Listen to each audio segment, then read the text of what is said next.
जय श्रीमन्नारायण। श्रीविष्णुपुराणे सव्याख्याने द्वितीयांसे चतुर्दशोऽध्यायः। జడభరత సంవీరరాజ్ఞోః సంవాదः।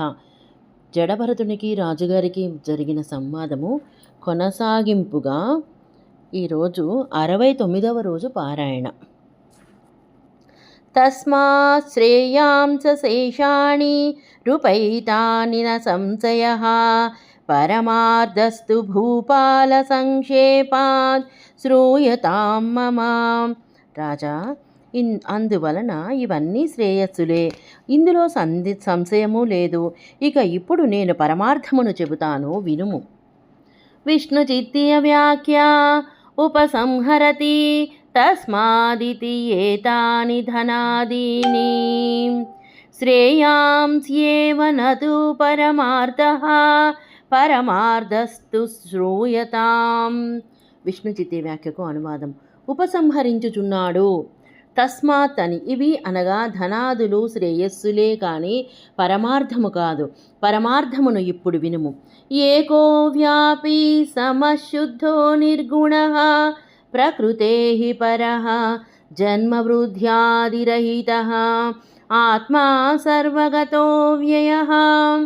ఒక్కటే అంతటా వ్యాపించి ఉండునది, సమమైనది, శుద్ధము, ప్రకృతి గుణములైన సత్వాది గుణములు లేనిది. అందువలననే ప్రకృతి కంటే విలక్షణమైనది. జన్మ, వృద్ధి, మారుట, తరగుట, ఉండుట, నశించుట అను 6 భావ వికారములు లేనిది. ఆత్మ ఒక్కటే నాశము లేనిది, అంతటా ఉండునది. విష్ణు చిత్తీయ వ్యాఖ్య పరమార్థమాహ ఏక ఇతి ఏకః దేహవన్నాకేపో దేహవన్నానేకోపచయరూపః వ్యాపీ జ్ఞానేన సర్వవ్యాపనస్వభావః దేవమనుష్యాదీనాం విషమేషు దేహేషు స్థితోపి సమః పరస్పరం చ సమః శుద్ధః స్వతో నిర్మలః నిర్గుణః సత్వాదిరహితః తత్ర హేతుః ప్రకృతేః పరః జన్మాదిషడ్భావ వికారరహితః ఆత్మచేతనః సర్వగతః నాసకానాం అగ్నిజలాదీనాం సౌక్ష్మేణ వ్యాపకః అతో దాహాదిరహితః అవ్యయః అవికలః. విష్ణు చిత్తీయ వ్యాఖ్యకు అనువాదము. ఇక ఇప్పుడు పరమార్థమును చెప్పుచున్నాడు. ఏక అని, ఏకః దేహము వలె అనేక ఉపచాయములను అనగా వృద్ధిని పొందునది కాదు. వ్యాపి అనగా జ్ఞానముతో సర్వవ్యాపన స్వభావము కలది. దేవ మనుష్యాదుల విషమదేహములలో ఉన్నను సమానమైనది, పరస్పర సమము. శుద్ధ స్వతః నిర్మలము, నిర్గుణ సత్వాది గుణరహితము.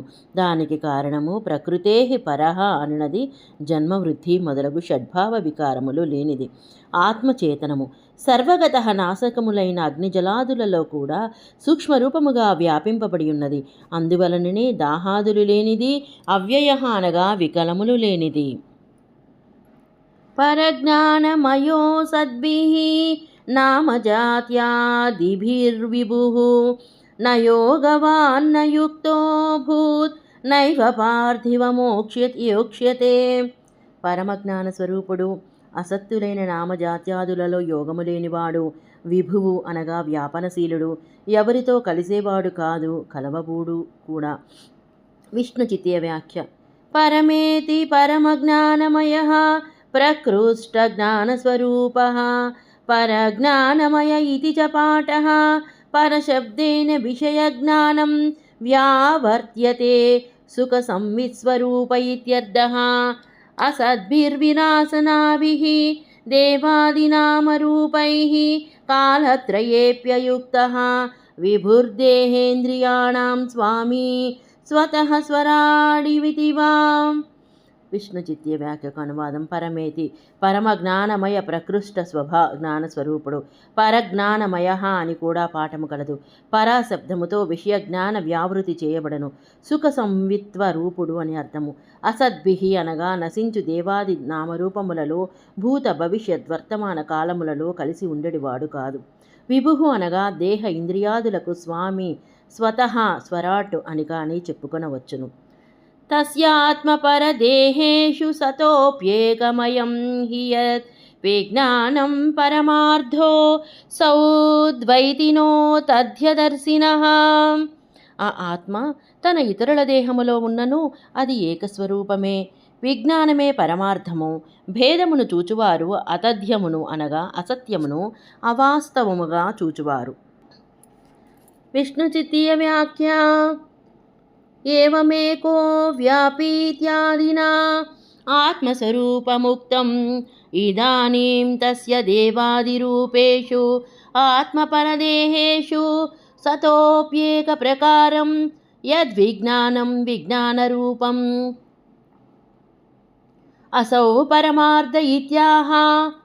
తస్యేతి దేవాదిదేహేషు స్థితస్యాత్మనస్తద్రూపేణ భిన్నత్వ ప్రతీతిర్భ్రాంతిరిత్యాహ ద్వైతిన ఇతి.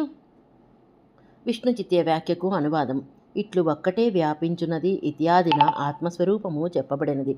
ఇప్పుడు ఆత్మదేవాది రూపములైన ఆత్మ పరదేహములందును ఉన్నను ఒకే విధముగా విజ్ఞాన రూపముగా ఉండను. ఇదే పరమార్థము అనుచున్నారు. తస్య ఇత్యాదిన దేవాది దేహములలోనున్న ఆత్మకు ఆ దైవాది రూపముగా భిన్నత్వ ప్రతీతి భ్రాంతి అనుచున్నారు. ద్వైతిన అని. వేణురంధ్ర విభేదేన వేద షడ్జాది సన్నితః అభేద వ్యాపినో వాయోః తథా తస్య మహాత్మనః. అభేదముగా అంతటా వ్యాపించి వాయువునకు వేరు రంధ్రములలోని భేదములతో షడ్జమధ్యముగా స్వరాది భిన్న సంజ్ఞలు ఏర్పడినట్లు ఆత్మ కూడా అభేదముగా అంతటా వ్యాపించి ఉన్నను దేవాది దేహ భేదములను బట్టి ఆయా దేవాది సంజ్ఞలు కలుగును అనే భావము. విష్ణుచిత్తీయ వ్యాఖ్య. ఆత్మానో హి స్వరూపేణ పరస్పరం భిన్నాః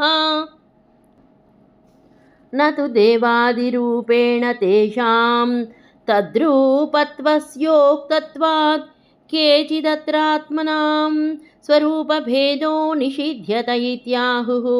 తదయుక్తం తస్యాత్మ పరదేహేషు అహం త్వం చ తథాన్యే చ తత్ర త్వమహత్మప్యత్ర త్వం చాన్యే చేత్యాద్యాత్మ బహుత్వవచన విరోధాత్ శృతి స్మృతి సూత్రన్యాయ విరోధాశ్చ యది దేవాదిరూపేణాత్మనాం న భేదః కథం తర్హి దేవోయం మనుష్యోయమితి వైషమ్యేణ వ్యవహార ఉపపద్యతే. తత్రాహ వేణురంధ్రేతి యథా వేణోరనేకరంధ్రవర్తినాం వాయువం సానాం వాయుత్వైనేకాకారాణాం రంధ్రభేద నిష్క్రమణ కృతషడ్జాది సన్నాభేదః. ఏవమాత్మానం జ్ఞానైకాకారణానాం దేవాదిదేహ ప్రవేశకృతో దేవాది వ్యవహారః నతు తద్రూప్యకృతః అభేద వ్యాపినః అభేదేన వాయుత్వాకారేణ వ్యాపినః. అత్ర పరమార్థశబ్దేనాత్మైవోచ్యతే. పరమాత్మేతి చాప్యుక్తో దేహేస్మిన్ పురుషః పరః తైరేవ విగతశుద్ధః పరమాత్మా నిగద్యత ఇత్యాది దర్శనాత్. విష్ణుచిత్య వ్యాఖ్యకు అనువాదం. ఆత్మలు స్వరూపముతో పరస్పరము భిన్నములు. అంతేకాని దేవాది రూపములతో ఆత్మలు ఆరూపములుగా చెప్పుట వలన కాదు. ఇక్కడ కొందరు ఆత్మలకు స్వరూప భేదమును నిషేధించుచున్నారు అని అంటున్నారు. కానీ అట్లు కుదరదు. ఆ ఆత్మ తన దేహమున పరుల దేహమున నేను నీవు అట్లే ఇతరులు అని అక్కడ నీవు ఇక్కడ నేను నీవు ఇతరులు ఇత్యాది వ్యవహారములో ఆత్మ బహుత్వ వచమునకు విరోధమేర్పడును కదా. శృతి స్మృతి సూత్రన్యాయ విరోధము కూడా ఉన్నది. దేవాది రూపములతో ఆత్మలకు భేదము లేనిచో ఇతను దేవత ఇతను మనుష్యుడు ఆయన వైషమ్యముగా వ్యవహారం ఎట్లు కుదురును. ఇక్కడ చెప్పుచున్నాడు వేణురంధ్ర అని. వేణువు యొక్క అనేక రంధ్రములలోనున్న వాయువు అంశములు వాయురూపముగా ఒకటే అయినను భిన్న భిన్నములైన రంధ్రముల నుండి నిష్క్రమించుట వలన షడ్జాది భేదములు ఏర్పడినట్లు ఆత్మలన్నీ జ్ఞానైకాకారములే అయినను దేవాది దేహ ప్రవేశము వలన దేవాది వ్యవహారము సంభవించును, అంతేకాని ఇది తాద్రూప్యకృతమైనది కాదు. ఇక అభేద వ్యాపిన, అభేదముగా వాయిత్వాకారముగా వ్యాపించిన అని. ఇక్కడ పరమాత్మ శబ్దముతో ఆత్మయే చెప్పబడుచున్నది. ఇచ్చట శ్లోకము పరమాత్మగా చెప్పబడినాడు. ఈ దేహమునున్న పరమపురుషుడే. అలాంటి ఇతర భేదములు తొలగినందున శుద్ధుడై పరమాత్మగా చెప్పబడును అని ప్రమాణము కనబడుతున్నది. జై శ్రీమన్నారాయణ. 69వ భాగము సశేషము.